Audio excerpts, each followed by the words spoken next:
আচ্ছা, আমি আপনাদের কাছে জানতে চাই, আল্লাহর কাছে আমাদের দাম বেশি না অন্য অন্য নবীর উম্মতের দাম বেশি? ঠিক কইছেন তো? তাহলে আসুন একটা বাস্তবতায় যাই। নূহ আলাইহিস সালামের জীবনী খুললে দেখা যায় নূহ নবী 950 বছর পর্যন্ত একাত্মবাদের দাওয়াত দিলেন, তাওহীদের দাওয়াত দিলেন। 950 বছরে মুষ্টিময় কয়েকজন লোক কালিমা পড়লেন, বাকিরা তার বিরোধিতা করে আরো নূহ নবীরে মারতে আইয়ে।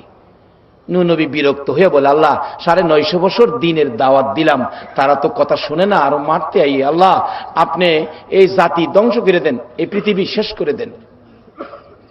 আল্লাহ কয়, নূহ শেষ করে দিলে তুই থাকবি কই? মুরব্বীদের মুখে শুনছি, কোরআন হাদিস না।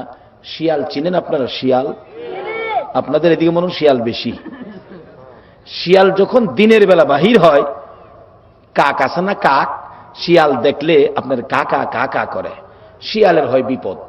শিয়াল নাকি তখন দোয়া করে, আল্লাহ গাছের আগাদা পানি যাইতো, গাছের আগাদা পানি যাইতো, দেখতাম কাক হইব।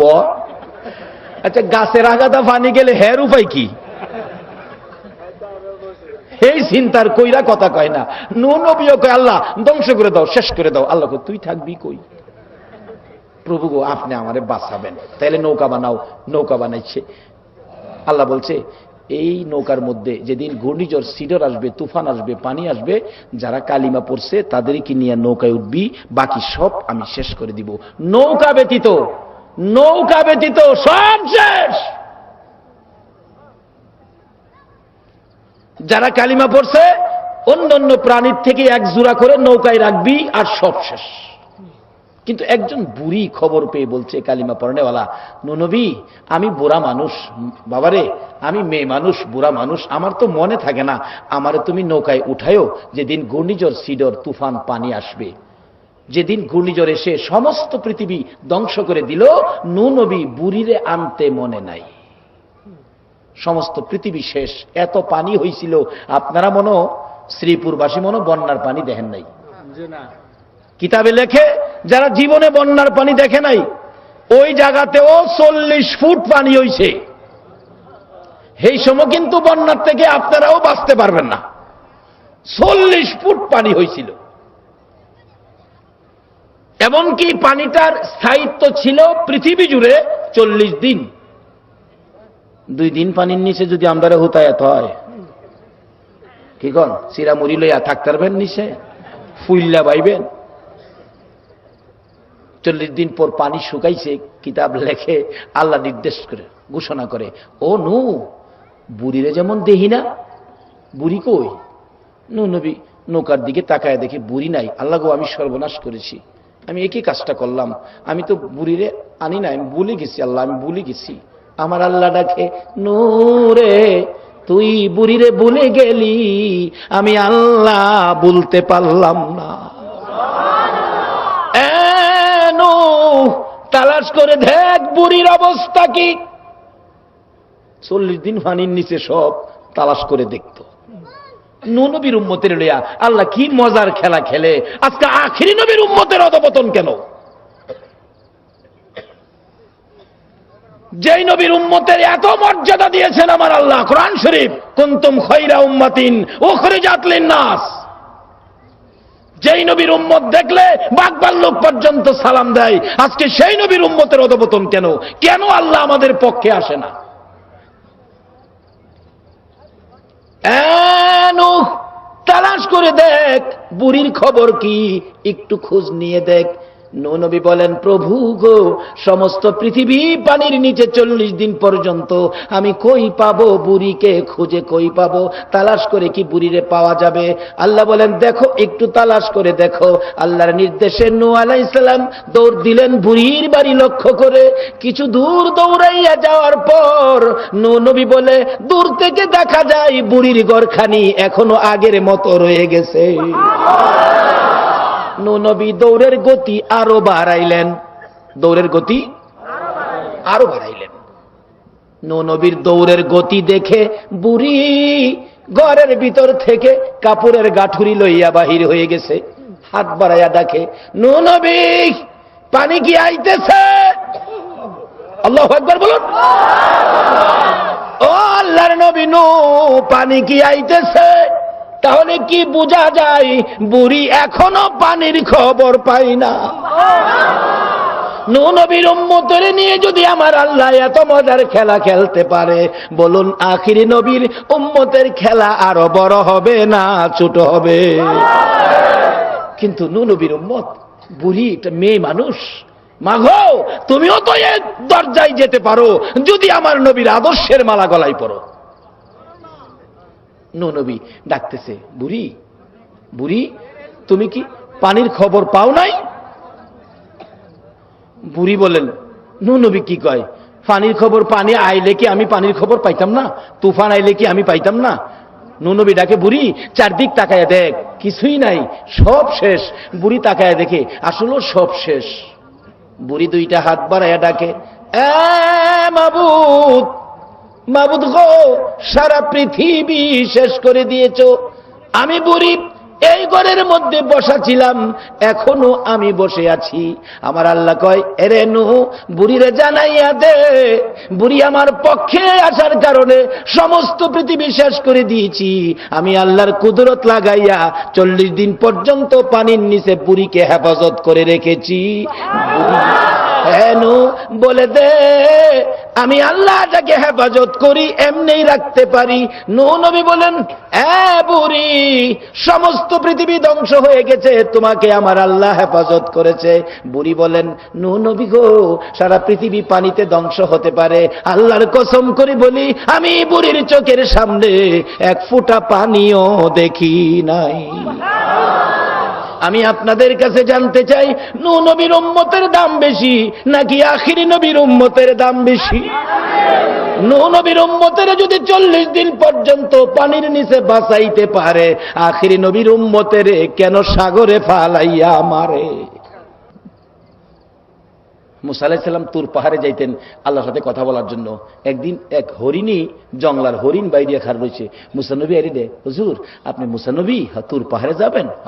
আমার একটা কথা যদি কইতেন। মানুষের মতো কথা বলে হরিণ ডাকতেছে মুসা নবীরে। মুসা নবী তো আশ্চর্য হয়ে গেছে, মানুষের মতো কথা কই হরিণ। আচ্ছা, আপনাদের এই গ্রামের কেউ যদি দুধ নিয়ে বাজারে বেচতে যায়, একটা গরু যদি রাস্তার থেকে ডাকে, লাল মিয়া চাচা দুধ নিয়ে বাজারও যাইতেছেন, দুধ কত করে আমারে বইলেন তো, আমরা বড় কষ্ট করে দুধ দেই। দুধওয়ালা বালতি থুইয়া দৌড়তো না? মুসা আলাইহিস সালাম তো আশ্চর্য হয়ে গেলেন, চারদিক তাকাই, আর মানুষ কই আছে, হরিণ কি কয়? হুজুর এদিক সেদিক তাকায়েন না, একটা দুঃখ আপনার কাছে বলবো। আপনি তুর পাহাড়ে যাবেন, এই খবরটা আল্লাহর কাছে বলবেন। আচ্ছা, কি খবর হুজুর? খবরটা হলো, বহুদিন যাবৎ বৃষ্টি হয় না, আমরা হরিণ জাতি কষ্টের মধ্যে আছি, বাচ্চা কাচ্চা নিয়ে, মাঠে ঘাস নাই, গাছে পাতা লতা নাই, কি খাবো আমরা? আল্লাহরে জিগায়েন তো, বৃষ্টি কবে হবে? মুসা আলাইহিস সালাম কয়, জিগায়াম মানি হগলের আগেই তীরে জিগাবো। তুর পাহাড়ে গেছে, আল্লাহ কয়, মুসা আইছো? আল্লাহ আইছি। একটা কথা আগে শুনেন। কি কথা? হরিণ কয় মানুষের মতো কথা বলে, বৃষ্টি কবে হবে? আল্লাহ এই খবরটা আগে কন, আমি হরিণটি শোনায় দিমু। আল্লাহ কয়, মুসা হরিণ রে কইয়া দিস বৃষ্টি হবে 500 বছর পরে। লাগছে নিফেস। মুসা আলাইহিস সালাম কয়, একটা কথা কইলেন, হরিণের বৃষ্টি দরকার এখন, আর আপনি কইলেন 500 বছর পরে। আল্লাহ কয়, মুসা বৃষ্টি কি তোর দরকার না হরিণের? হরিণের। তুই কথা বাড়াস কি লিগা? হরিণের চাইছে, হরিণে শোনায় দিস যা। না, কইলাম যে এই খবর তার কি লাভ হইব, 500 বছর তো হ্যাঁ বাঁচতই না। কথা বাড়াইস না, জানায় দিস। হরিণ অপেক্ষায়, লম্বা ঘটনা সংক্ষেপ করছি। হুজুর আমার খবরটা কইছিলেন আল্লাহর কাছে? আল্লাহ কি আমার এই প্রশ্নের কোনো জবাব দিছে? জবাব দিছে তো। হরিণ আশ্চর্য, আমি একটা পশু, আমার প্রশ্নের জবাব আমার আল্লাহ দিছে, কত খুশির কথা। আর আল্লাহ বলছে, বন্ধু তোমার উম্মতের জানিয়ে দাও, তোমার উম্মতের কোন যুবক যদি আমাকে একবার আল্লাহ বলে ডাক দেয়, আমি এই ডাকের জবাব 70 বার আমি আল্লাহ দেই। বাবা যুবক, তোমার ডাকের দাম কত?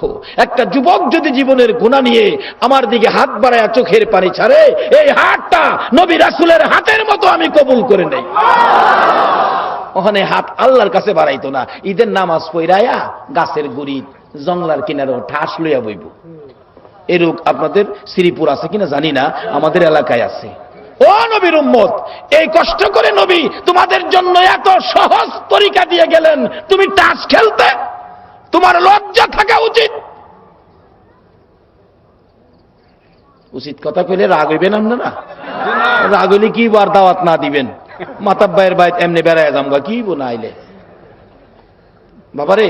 এগুলি তিতা লাগলেও বাড়িতে নিয়েন। অনেক সময় জ্বর আইলে তিতা ট্যাবলেটও খাওন লাগে। কষ্ট হইতেছে আপনাদের? হুজুর কইছিলেন? কইছিলাম তো। কি কইছে? কইনা লাভ নাই। আরে আল্লাহ যে আমি একটা পশুর কথাই জবাব দিছে, এটাই তো খুশির খবর। কোন না কি কইছে? কইছে বৃষ্টি হইব 500 বছর পরে। হরিণী খুশি। হুজুর আল্লাহ আমি একটা পশু, আমার কথার জবাব দিছে। কি খুশির খবর আপনি শুনাইলেন। হরিণী সঙ্গে সঙ্গে বলে ফেললো আলহামদুলিল্লাহ। মুসা নবী বলেন, এই কথা খবর শুনাইয়া আমি আমার ঘরের দিকে রওনা হলাম। হরিণী জঙ্গলের দিকে রওনা হলো। আমি মুসা নবী ঘরে পৌঁছতে পারি নাই, আকাশ থেকে রহমতের বৃষ্টি শুরু হয়ে গেছে। মুসা নবী বৃষ্টিতে ভিজে হা করে খাই কিছু পানি। আল্লাহ কয়, হা করছস কেরে? আল্লাহ গো, ঘরে যাইতাম না, বৃষ্টিতে ভিজা জীবন দিয়ালামু। কি ব্যাপার? তুমি কইছো কি আর করছো কি? কালকে সকালে যদি হরিণীরা আমারে পায়, আমি মুসা নবীরে বাপ ডাহাইব। মুসা নবী তুমি কি কইয়া গেলা? ওই যে বৃষ্টি। আমার আল্লাহ বলেন, মুসা রে আমি কি করেছি? তুমি না বলেছ 500 বছর পরে বৃষ্টি দিবা, এখন তো বৃষ্টি হয়ে গেল। আমার আল্লাহ কয়, মুসা রে আমি আল্লাহ সইতে পারলাম না রে মুসা। একটা জঙ্গলার পশু হরিণী 500 বছর পরের বাজেট শোনার পরেও বিরক্ত হলো না, আমি আল্লাহর প্রতি নারাজ হলো না, মনে দুঃখ নিল না। 500 বছর পরে বৃষ্টির খবরে আমার শুকর আদায় করেছে, খুশি হয়েছে। আমি আল্লাহ সইতে পারলাম না। এক আলহামদুলিল্লাহর শব্দ শুনে আমি আল্লাহ 500 বছরের পরের বৃষ্টি 500 বছর আগে দান করে দিলাম। অথচ এই আলহামদুলিল্লাহ কে আনছে, কার জন্য সৃষ্টি হয়েছে, এই খবর নিলেন না। এই আলহামদুলিল্লাহর সৃষ্টি হয়েছে সর্বপ্রথম যখন আমার আল্লাহ অতি প্রেম মহব্বতে আমাদের নবীকে সৃষ্টি করে পবিত্র স্থানে রেখেছিলেন। সঙ্গে সঙ্গে নবী পাকের নূর মুবারক আল্লাহর কুদরতি পায়ে সেজদা করে বলেছিলেন আলহামদুলিল্লাহ। আমার নবীর রোজগার, আমার নবীর রোজগার, আমার নবী আল্লাহর পক্ষ থেকে বাজার করা সদাই আলহামদুলিল্লাহ দিয়ে জঙ্গলার হরিণ 500 বছরের বাজেট 500 বছর আগে আনতে পারলো। উম্মত হইয়া ওই মালিকের কাছ থেকে এই শব্দ ব্যবহার করে শান্তি আনতে পারলাম না। সবগুলি জিনিস তো আমাদের নবীর উসিলাই, এগুলি আমরা ব্যবহার করে সুখী হতাম, শান্তিতে ভাস করতাম। কিন্তু আজকে আমরা অশান্তির সাগরে ভাসতেছি কেন? বাবারা আসুন আমরা আল্লাহকে চিনি, আল্লাহর গোলামিতে যাই। কারণ দেখেন আল্লাহর কত মায়া আমাদের প্রতি। যারা নামাজ পড়ে না হেরাও কিন্তু আম গাছ লাগাইলে আল্লাহ আম গাছের মধ্যে আম দেয়নি। কোন তো আল্লাহকে বান্দা রে আমার কাম করস না, আমি কইলাম তোর কাম করি। নামাজি বেনামাজি নামাজ পড়ে না, কাঁঠাল গাছ লাগাইছে, হের কাঁঠাল গাছেও কাঁঠাল। আল্লাহ কয়, দেখ তুই কিন্তু বেঈমানি করছস, আমার ইবাদত করস নাই, আমি কিন্তু তোর সাথে বেঈমানি করি নাই, তোর গাছেও কাঁঠাল দিছি, নামাজির গাছে যা দিছি তোর গাছেও। এই মালিকের সাথে সম্পর্ক আমাদের করা দরকার আছে কিনা বলুন? সে আল্লাহর সাথে সাক্ষাতের রাস্তাটা কে বাহির করে দিলেন? নবী মুহাম্মদুর রাসূল। এই নবীর কথাগুলো মানা আমাদের দরকার আছে কিনা? কেন মানবেন না? আমার নবীর জীবনী খুলুন। মুফতি সাহেব ওয়াজ করেছেন উহুদের জমিনের ঘটনা। উহুদের জমিনে যেদিন আমার নবীর দুইটা দান বরক ভেঙ্গে গেছে, মাথা ভেঙ্গে গেছে, লোহার টুপির অংশ দুই টুকরা দুই পাশে ঢুকে আছে। আমার নবী বেহুশ হয়ে পড়ে গেছে। শত্রুরা তারপরেও মারতে ছিল নবীকে দুনিয়ার থেকে বিদায় করে দেওয়ার জন্য। এমনি সময় হযরতে জিবরাইল এইভাবে দুইটা হাত বাড়াইয়া আল্লাহর নবীকে কোলে উঠাইয়া তাদের সামনের থেকে টান দিয়ে সরাইয়া নিয়ে আসছে। উহুদ পাহাড়ের মাঝামাঝি, নিচ থেকে দেখা যায় না এমন একটা জায়গায় নবীজিকে নিয়ে জিবরাইল দাঁড়াইয়া ডাকতেছে, উহুদের পাথর রে, দেখ নবীরে কি মারি মারছে। যেই নবী সৃষ্টি না হইলে তোদের সৃষ্টি হতো না, আমি জিবরাইল হতাম না রে উহুদের পাথর। একটু বিছানার ব্যবস্থা করে দে, আমি আল্লাহর বন্ধুকে শুয়াইয়া রাখি। জিবরাইল বলেন, এই বলে ডাক দেওয়ার সঙ্গে সঙ্গে দেখি লম্বা একটা পাথর ফাইটা তুলার মতো নরম বিছানা হয়ে যায়। জিবরাইল এই বিছানার মধ্যে নবীজিকে শুয়াইয়া মাথার পাশে বসে আছে। নবীজির জ্ঞান ফিরতেছে না। এদিক দিয়ে উহুদের জমিনে রাসূলের পাগল হইয়া সাহাবীরা ঘুরতেছে। আমার নবীর জ্ঞান ফিরে না, জিবরাইল মাথার পাশে বসে আছে। অনেকক্ষণ পর নবীজি দুইটা চোখ খুলেছে, ডান দিক মাথাটা ঘুরাইছে, বাম দিক মাথা ঘুরাইয়া চোখের পানি জর্জর করে ছেড়ে দিলেন। জিবরাইল বললেন, ইয়া রাসূলুল্লাহ, আর কাঁদবেন না, ভয় পাবেন না, আমি জিবরাইল আপনার মাথার পাশে বসে আছি, কেউ আর আপনাকে মারবে না।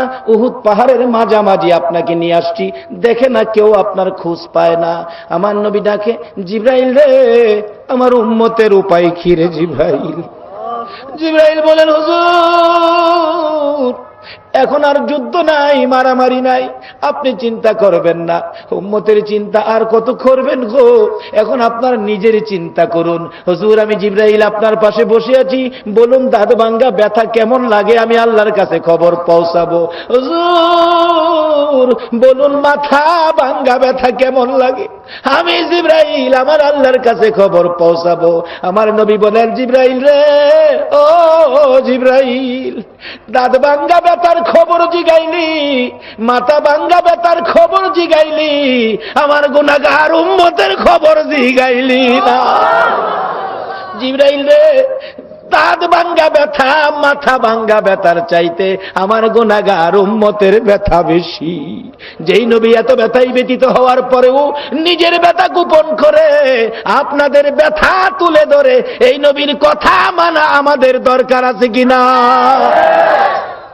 যদি দরকার থাকে, নবীজি রোজগার কি করবেন এই দেশ থেকে দুনিয়াটা আখিরাতের বাজার একটা সদাই করে নেওয়ার জন্য নবীজি গুরুত্বপূর্ণভাবে আপনাদেরকে নির্দেশ দিয়েছেন। মসজিদে নববী থেকে বারবার এই নির্দেশ দিতেন। কোত্থেকে দিতেন? মসজিদে। আসলে আল্লাহ পাওয়ার বিমান ছাড়ে, এয়ারপোর্টটা হলো মসজিদ।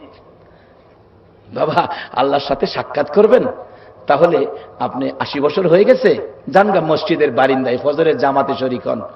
আল্লাহ কইব, ফেরেশতারা 80 বছর এটা কইতেইছি রে, 80 বছর খবর নাই, আজকে কইতেইছি। ফেরেশতারা কইব, এটা ওয়াজ গেছিন, মাওনা চৌরাস্তা ওয়াজ গেছিন, ওয়াজ হইন না মনটা বাড়ি মারছে, এলাকা আজকে মসজিদ হয়েছে। মসজিদ বলে তুমি পাওয়ার এয়ারপোর্ট এলাকা আইছে। তাহলে একটা কাজ কর, 80 বছরের গুনাহ যা আছে সব হের মাথায় দে, গুনার বোঝালিয়া ফজরের জামাতে খার হয়েছে। আচ্ছা, ইমাম সাহেব কি খালি খারই থাকে, রুকু সেজদা দেয় না? যে রুকুত গেছে ইমাম সাহেব, মুসল্লিরা কি যাইবনি? 80 বছরের গুনাহ লইয়া নামাজে খার হইছে, গুনার গাঠুরি মাথার উপরে। ইমাম সাহেব রুকুতে গেলে মুসল্লিরাও কি রুকুত? আচ্ছা, মাথা যদি রুকুতে এমনি জুলাইয়া রাহে, আচ্ছা আপনার এই কন্ত মাথায় কোনো বোঝা থাকলে থাকবো? মাথার থেকে টপ করে গাঠুরি পড়ে গেছে। বলে হুজুর এই গাঠুরি যে পড়ে গেল, গুনারি যে পড়ে গেল, এটার প্রমাণ কি, আমি বুঝবো কিভাবে? তাইলে আমিও কালকা দাঁড়াম, আপনি দাঁড়ায় দেখেন, যদি গাঠুরিটা মাথার থেকে পড়ে যায়, গুনার গাঠুরিটা, দেখবেন শরীরটা একটা ঝাঁকুনি মারবো, শরীরের পশমগুলি দাঁড়ায় যাবে, তাইলে মনে করবেন জীবনের গুনাহগুলি পড়ে গেছে। একটু পরীক্ষা করে দেখেন না, দাঁড়ান না গিয়া। 80 বছরের বুড়া খারিছে, রুকুতে গেছে, পড়ে গেছে গুনাহ, শরীরটা একটা ঝাঁকুনি মারছে, মনটায় শান্তি এসে গেছে। ইমাম সাহেব বলছে সামি আল্লাহু লিমান হামিদা, মুসল্লিরা কি বলছে জানি? সবাই বলুন কি বলছে? আপনারা সবই জানেন, তো খামাহা আমারে কেড়ে কষ্টটা দিলেন। আল্লাহ কই, বান্দারে আমারে রব কইছস, রব কওয়ার আগেই তো তোর 80 বছরের গুনাহ মাফ করে দিছি। এই মাপটা পাইছে কই গিয়া বলুন তো? বলুন না, বলুন না। মসজিদ কার ঘর? কোন আল্লাহর? জমিনটা যার, মসজিদটা। আর এই মসজিদ থেকে নবীজি উম্মতের উদ্দেশ্যে আখিরাতের সদায়ের ঘোষণা দিতেন। দাঁড়াইছে, রব্বানা লাকাল হাম। আল্লাহ কয়, ও 80 বছরেরা, রব্বানা লাকাল হাম, রব কইছস, রব কর আগেই তো তোর আমি মাফ করে দিছি। আচ্ছা, এরপরে কি নামাজ ছাইরা দিছে? রাকাতের সেজদায় যাইতেছে। আল্লাহু আকবার। আল্লাহ কয়, বান্দা আমি তোর 80 বছরের গুনাহ মাফ করে দিছি, তোর প্রতি রাজি হয়ে খুশি হয়ে গেছি, আমারে রব কইছস, আবার তুই আমাকে সেজদা করবি? ও বান্দা, খালি বিছানায় খালি ভাক্কায় না, ইন্না সাজিদা ইয়াসজুদু ফি কদামাইর রহমান। আমি আল্লাহর দুইটা কুদরতি পাও সামনে বাড়াইয়া দিলাম, আমার দুইটা কুদরতি পাওয়ে বান্দা তুই সেজদা লাগাইয়া দে। কার পাওয়ে সেজদা দিবে? না ফিরের ভাও? অন্ত বাঙালি ফিরের ভাও সেজদা দেয়। সেজদা পাবে একমাত্র কে? কোন আল্লাহ? জমিন যার, সেজদা পাওয়ার অধিকার। এইভাবে নামাজ শেষ। ইমাম সাহেব দোয়ায় হাত বাড়াইছে, বান্দা হাত বাড়াইছে, আল্লাহ গো নামাজ এত মজা, আগে জানি না, আর জীবনে নামাজ ছাড়ব। আল্লাহ কে, বান্দা আর ছাড়বি না, যতদিন বেঁচে থাকস পড়বি, যা আমি খুশি হইয়া যে গুনাহটি তোরে আজকে মাপ দিছি, এই গুনার পরিবর্তে আমি তোরে নেকি দান করে দিছি। এইগুলি পাওয়ার কাউন্টারটা জানি কোনটা? সবাই বলুন। এই মসজিদের পক্ষে আপনারা থাকতে রাজি আছেননি? যদি রাজি থাকেন, কেন থাকবেন না? আসুন না, আমি শেষ দিকে যাচ্ছি। আমার নবী একদিন মসজিদের নববীতে ওয়াজ করেছেন, ও আমার সাহাবীরা, তোমরা দুনিয়ার থেকে একটা রোজগার করো, সে রোজগারটা কি নিবা? তোমরা জান্নাতের চাবিটা নিয়ে যাও। জান্নাতের রাসূল বলছে, আসসালাতু মিফতাহুল জান্নাহ। এই জান্নাতের চাবিটা হইল নামাজ। এই জান্নাতের চাবিটা কি? এই ওয়াজ যেদিন নবী করেছেন, জান্নাতের চাবি, হুজুর আমি জীবনে আর নামাজ ছাড়বো না। দৌড়ায় বাড়িতে গেছে, যে সাহাবীটা দৌড়ায় বাড়িতে গেছে, কিতাব লেখে তার নাম ছিল আব্দুল্লাহ আনসারী। সে একবারে গরিব সাহাবী ছিলেন। বাড়িতে গিয়ে বলতেছে, বিবি, বিবি গো, আজকে যা একটা মজার সদাই আনছি, রাসূল বলছে এই বাজার থেকে বেহেশতের চাবি লয়ে যাইতাম। নবী সাহাবীরা নবীর কাছ থেকে কিছু শুনলে, ওয়াজ নসিহত শুনলে সাথে সাথে বাড়িতে নিতেন। আমরা তো মাশাআল্লাহ যা শুনি মাড ওই শেষ, লঙ্গি টঙ্গি যাইরা ফালায় দিয়ে যাই, বাড়িতে নেন, বিবির কাছে পৌঁছান। ও মা বোনেরা, আমাদের মৃত্যু হবে, তোমাদেরও মৃত্যু হবে, আমাদেরও হিসাব দিতে হবে, তোমাদেরও হিসাব দিতে হবে। মাগো, তোমাদের জন্য ভিন্ন কিছু নাই। তাহলে তোমরাও আসো নবীর এই হাদিসের আওতায়, এই সদাইটা নিয়ে তোমরাও করতে পারো। এটাই হবে আমার শেষ কথা। এই চিঠিটা সকলে বাড়িতে নিয়ে যাবেন। আমার নবী ডাকে, ও সাহাবীরা, জান্নাতের চাবি না লইয়া তোমরা কবরে যাইও না। বলুন, জান্নাতের চাবিটা কি? সবাই বলুন। আব্দুল্লাহ আনসারী দৌড়াইয়া বাড়িতে গিয়ে বিবির সাথে পরামর্শ করতেছেন, বিবি গো, ও বিবি, রাসূল বলেছে জান্নাতের চাবি রোজগার করার জন্য, বল নামাজ পড়বিনি? আব্দুল্লাহ আনসারীর বিবি বলেন, স্বামী কথা দিলাম, জীবনে খাই বা না খাই, শান্তি হোক আর সুখ হোক, যাই হোক না হোক, কষ্ট হোক আর সুখ হোক, কিন্তু নামাজ ছাড়ব না, জান্নাতের চাবি না লইয়া কবরে যাব না। স্বামীর গলায় ধরে কান্দে, স্বামী গো, কিভাবে নামাজ পড়ব? আমার যে নামাজ পড়ার উপযুক্ত কোনো কাপড় আমার ঘরে নাই। এত গরিব ছিলেন আব্দুল্লাহ আনসারী, কিতাব লেখে ব্যবহার করার মতো, মানুষের সামনে পড়ে যাওয়ার মতো দুইজনে মিলে মাত্র একটা কাপড় ছিল। দুইজনে মিলে মাত্র একটা কাপড়। এরপরও প্রতিজ্ঞা করেছে রাসূলের কথা মানবে। আব্দুল্লাহ আনসারী ঘরের ভিতরে গর্ত করেছে। মসজিদে নববীতে জামাতের সময় হলে বিবিরে উলঙ্গ করে গর্তের ভিতরে বসাইয়া কাপড়টা পরনে লাগাইয়া দরজাটা বন্ধ করে জামাতের পিছনে শরিক হয়ে যায়। জামাত যখন শেষ হয়ে যায় আবার একটা দৌড় মেরে দরজা খুলে ঘরে গিয়ে দরজা বন্ধ করে গর্তের ভিতরে উলঙ্গ হইয়া বসে আব্দুল্লাহ আনসারী বিবিকে কাপড় পরে দেয় নামাজ আদায় করার জন্য। এইভাবে দুইজনে মিলে এক কাপড়ে নামাজ পড়ে আল্লাহর কসম এক ওয়াক্ত নামাজ ছাড়ে না। আব্দুল্লাহ আনসারী মসজিদ থেকে দৌড়ায় আসে, দৌড়ায় যায়। সাহাবীরা সমালোচনা শুরু করে দিলেন, কি নামাজ পড়ে বুঝি না, দৌড়ায় আসে দৌড়ায় যায়। আমার নবী শুনে ফেলে বলতেছেন, সাহাবীরা সমালোচনা করবা না, সমালোচনা ভালো না। আমি তদন্ত করে দেখি আব্দুল্লাহ আনসারী কেন দৌড়ায় আসে দৌড়ায় যায়। পিছে পিছে যাইয়া আব্দুল্লাহ আনসারীর ঘরের দরজায় দাঁড়াইয়া সালাম দিলেন, আসসালামু আলাইকুম আব্দুল্লাহ আনসারী। জবাব নাই, আবার সালাম, জবাব নাই, আবার সালাম, জবাব নাই। এটা আমার নবীর আদর্শ। কার ঘরে ঢুকবেন আগে সালাম দিবেন, সালামের জবাব নাই চলে আসেন। আমাদের দেশের নীতি হলো সালামের জবাব নাই, ফালু ভাই আসসালামু আলাইকুম, ফালু ভাই জবাব নাই, লগেরটা কয় ফালু ভাই যখন বাড়িত না ল বাবি সাবরে দেখা যায়। কে দিল তোমার সেই অধিকার ভাবিরে দেখতে? ও আখিরি নবীর উম্মত, তোমার চরিত্রের পরিবর্তন ঘটাও নবীর আদর্শ মাফিক, তাহলে শান্তি ফিরে আসবে। 5-7 মিনিটে কষ্ট হবে না তো আপনাদের? আমি শেষ দিকে এসে পড়ছি।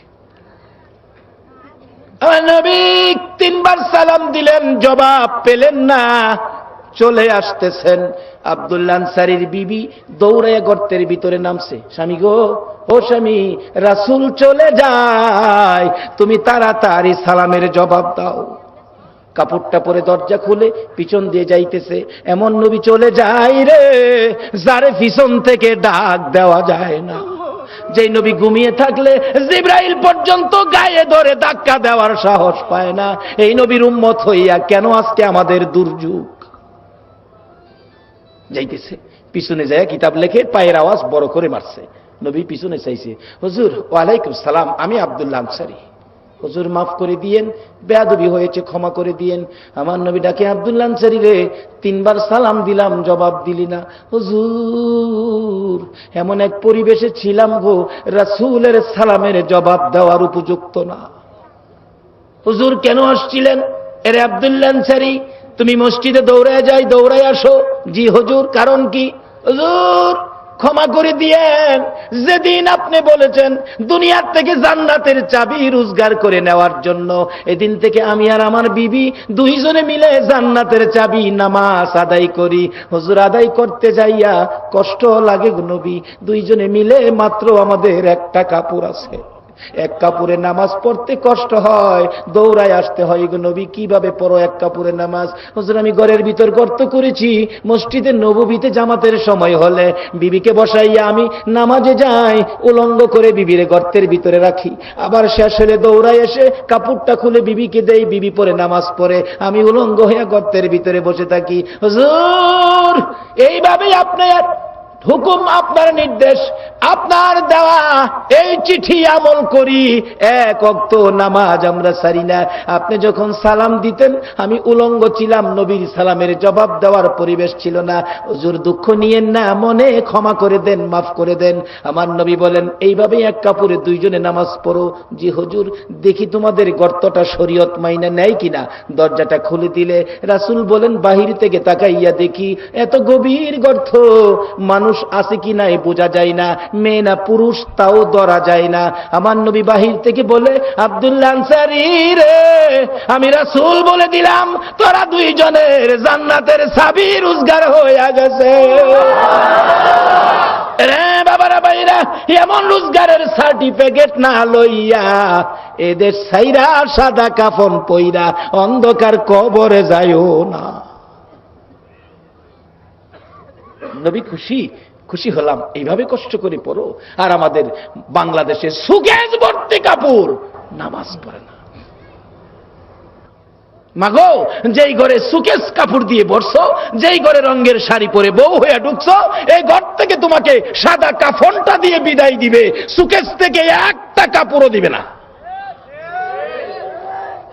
মা, তুমিও সাবধান হও, হিসাব করে চলো। বলতেছিলাম শেষ দিকে এসে গেছি, আমার নবী চলে যায়, আব্দুল্লাহ আনসারী বিদায় দিতেছে। রাস্তার কিনারে গেলেন নবীজিকে বিদায় দিবেন। আমার নবী বলেন, রাস্তার কিনারে যাইয়া দেখি ছোট্ট ছোট্ট দুইটা বাচ্চাকে এইভাবে হাতে বাইদা খেজুর গাছের সাথে বাইদা রাখছে। বাচ্চাগুলো কাঁদতে কাঁদতে জামা কাপড় ভিজাইছে। আমার নবীজি গায়ে, বাচ্চারা রে, এই কষ্ট এই দুঃখ তোমাদের কেন? বাচ্চাগুলো ডাকে, হুজুর কত মানুষ যায় গো, কেউ জিগায় না তোমাদের বাবার নাম কি? আমাদের বাবার নাম আব্দুল্লাহ আনসারী। এ আব্দুল্লাহ আনসারী, বাচ্চাদের কষ্ট কেন? আব্দুল্লাহ আনসারী কিছু কয় না, শুধু কান্দে। বাচ্চাদেরকে জিজ্ঞেস করে, আমার নবী তোমাদের কষ্ট কেন? বাচ্চারা বলেন, হুজুর আমার বাবা আব্দুল্লাহ আনসারী এত গরিব, আজ 5-6 দিন পার হয়ে গেছে, আমাদের চুলায় আগুন জ্বলে না। নবী গো, না খাইয়া থাকতে থাকতে আমরা বাচ্চা মানুষ পেটের খিদা সইতে পারি না, কই পাবো খাবার? রাস্তায় বেরিয়ে দেখি এই খেজুর গাছটার থেকে কিছু খেজুর জমিনে পড়েছে, খেজুরগুলো টুকাইয়া টুকাইয়া আমরা খাইলাম 2 ভাই। এই গাছটার মালিক ইহুদি, টুকাইয়া খেজুর খাওয়ার অপরাধে গাছের সাথে বাইধা রাখছে। আমার নবী চোখের পানি ছেড়ে দিলেন। ও নবীর আদরের উম্মতেরা, কে পারবা গো এই নবীর চোখের পানি মুছে দেওয়ার জন্য? আমার নবী কাঁদতে কাঁদতে মসজিদে নববীর বারিন্দায়, কিসের বারিন্দায়? সব পয়সালা মসজিদ থেকে হতো। আজকে মসজিদের সাথে মুসলমানদের সম্পর্ক নাই। নবী কান্দে, সাহাবীরা জড়ো হয়ে গেছে। ওমর তরবারি হাতে, হুজুর কে বাহির করছে আপনার চোখের পানি? এখন দ্বিখণ্ডিত করে দিব, বলুন। নবী কান্দে, ওমর রে, আজকে চোখের পানি তরবারি দিয়ে বন্ধ করতে পারবে না। আবু বকর, হুজুর আমি জীবন দিব, জীবন দিয়ে বন্ধ করতে পারবে না। দৌড়ে আসছে উসমান গনি, ও ধনী, ও ধনীরা, যে ধনী হয়েছ, এই ধনটা এমন এক জায়গায় কাজে লাগাও, যে জায়গায় কাজে লাগাইতে পারলে রাসূলের চোখের পানি বন্ধ হবে। উসমান গনি দৌড়ে আসলেন, ইয়া রাসূলুল্লাহ, বলুন কিসের বিনিময় আপনার চোখের পানি মুছা যাবে? আমার নবী এইভাবে 2টা হাত বাড়াইয়া ডাকে, উসমান গনি গো, আসো আমার পাশে, আমি তো তোমার দিকে তাকিয়ে আছি গো উসমান গনি, আমি তোমার দিকে তাকিয়ে আছি। ও উসমান গনি, চোখের পানি বন্ধ হয়ে যাবে ইহুদির বাড়ির খেজুর গাছটা যদি আমারে কিনা দিতে পারো। যায়া দেখ আমার আব্দুল্লাহ আনসারীর 2টা বাচ্চারে কি কষ্ট দিয়ে রাখছে। 7 দিন চুলায় আগুন নাই রে, এই খেজুর গাছের খেজুর টুকাইয়া বলে খাইছিল। গাছটার মালিক ইহুদি, 2টা বাচ্চারে গাছের সাথে বাইধা রাখছে। একটা দৌড় মারছে উসমান গনি রাদিয়াল্লাহু তাআলা। কারা গো এই মসজিদের পক্ষে আছো? এটাই হবে আমার আল্লাহর পক্ষ, এটাই হবে আমার নবীর পক্ষ। যারা মসজিদের পক্ষ থাকবে, আমার নবী তাদের পক্ষে থাকবে। যারা মসজিদের বারিন্দার পক্ষে গো, আমার নবী তাদেরকে না লইয়া ফুলসিরাতের ফুল নবী পার হবে না। উসমান গনি ডাকি, ইয়া রাসূলুল্লাহ, কথা দিলাম খেজুর গাছ না নিয়ে আমি আসবো না। ডাকতেছে, ইহুদি বাড়িতে আছো? জি। খেজুর গাছটা বিক্রি করে দাও। ইহুদি কয়, বাড়ির খেজুর গাছ বিক্রি করবো? কান্দে উসমান গনি, রে ইহুদি, নিষেধ দিস না, আমার রাসূল কান্দে রে এই গাছটার জন্য। আজকে যা চাইবি তা পাইবি, বিক্রি করতে হবে। ইহুদি কয়, সুযোগ যখন পাইছি একটা গাছের বিনিময় মনের মতো লওয়া লমু। ও উসমান গনি, তোমার 100 খেজুর গাছের একটা বাগান, 100 খেজুর গাছ সহ বাগানটা যদি আমারে দিয়ে দাও, আমি একটা গাছ তোমারে দিব। উসমান গনি একটা চিৎকার মারছে, ইহুদি, মাত্র 100 খেজুরের গাছ চাইছস রে? আবার রাসূল কান্দে। রাসূল খুশি করার জন্য আজকে যদি আমি উসমান গনির সকল সম্পত্তি চাইতি, একটা গাছের বিনিময় আমি উসমান গনির সব তরে দিয়ে দিতাম।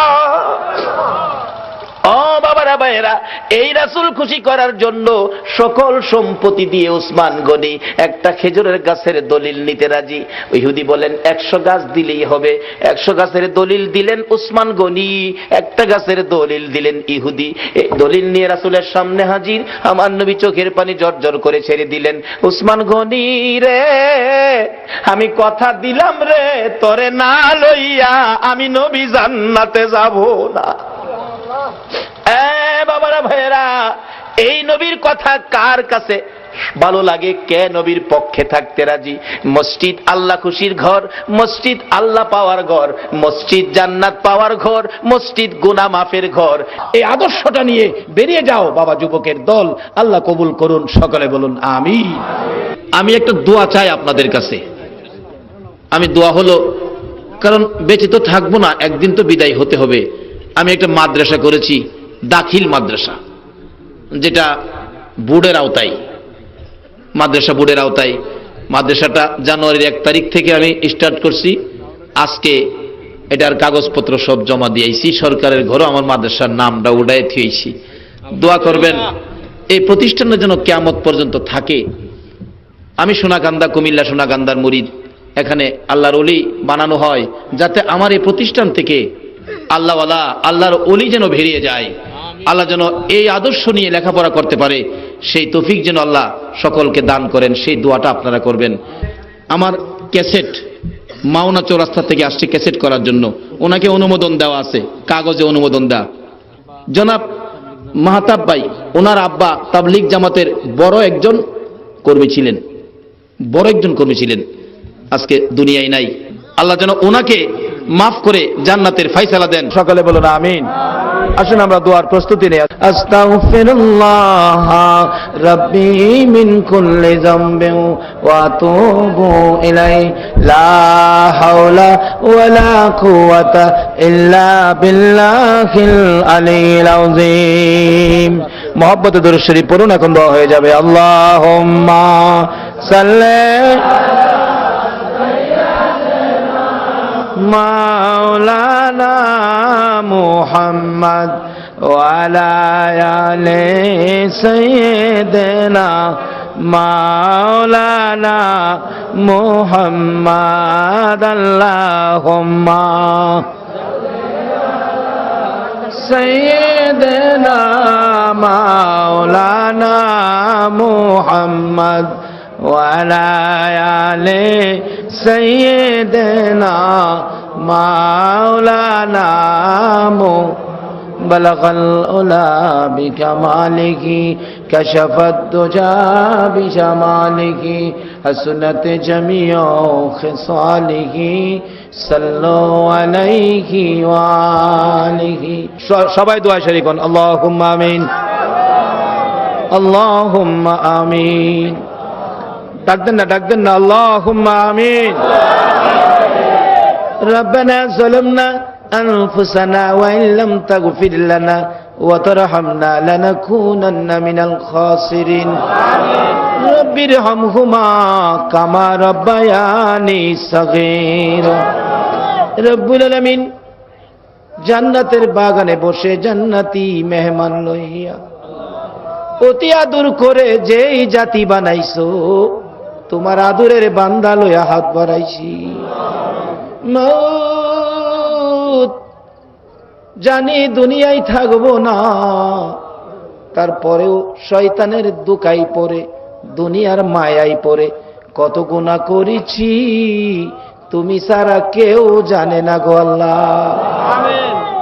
আমি জানি না হাজার হাজার মানুষ হাত বাড়াইছে, কার মনে জানি কি ব্যথা রে আল্লাহ, কার মনে জানি কি দুঃখ রয়ে গেছে রে আল্লাহ, কার মনে জানি ব্যথা বাবা নাই, কার জানি মনে ব্যথা মা নাই।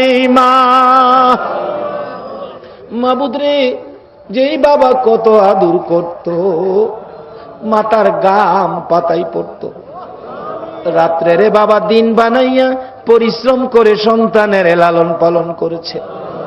সারাদিন পরিশ্রম করে রাত্র 10টায় বাড়িতে গেলে যাইয়া যদি দেখছে সন্তান অসুস্থ, ডাকছে বাচ্চার কি হলো, শরীরটা ভালো না, অসুস্থ।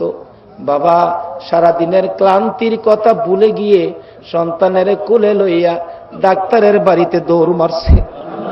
যাইয়া দেখে ডাক্তার দরজা বন্ধ করে শুয়ে গেছে।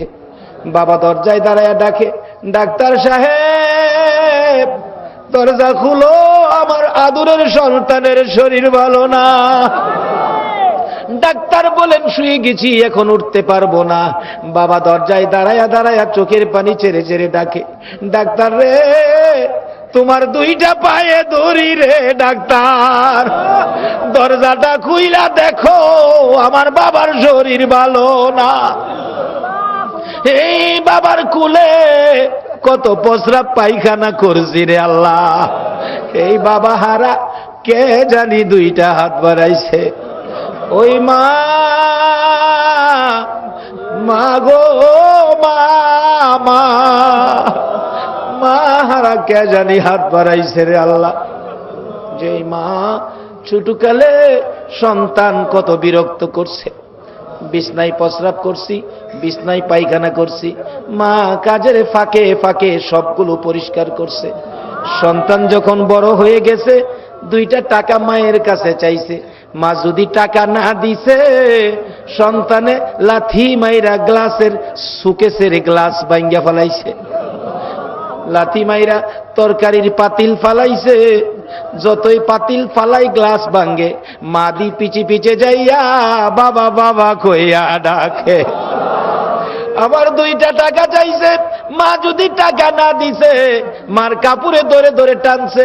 কোন সময় সন্তানের কাপড়ের টানে মা জমিনে পড়ে গেছে রে আল্লাহ। জমিন থেকে উঠে দুইটা হাত বাড়াইছে, বাবারে আমার টাইনা ফালাইয়া দিছো, আমি হাতে ব্যথা পাইছি রে বাবা, ব্যথা দিলে দিছো, আয় আমার বুকে আয়। সন্তান যদি কোথাও গেছে, রাত্র 12টা বাজছে, সারা দেশের ঘরের দরজা বন্ধ হইতো, মা দরদি দরজাটা খুইলা বিনাইয়া বিনাইয়া কান্ত। একটা গাছের পাতা যদি পড়ছে, মা 2 কদম সামনে গিয়ে ডাক মারছে, বাবা আইসনি, আমি তোমার মা দাঁড়াইয়া রইছি।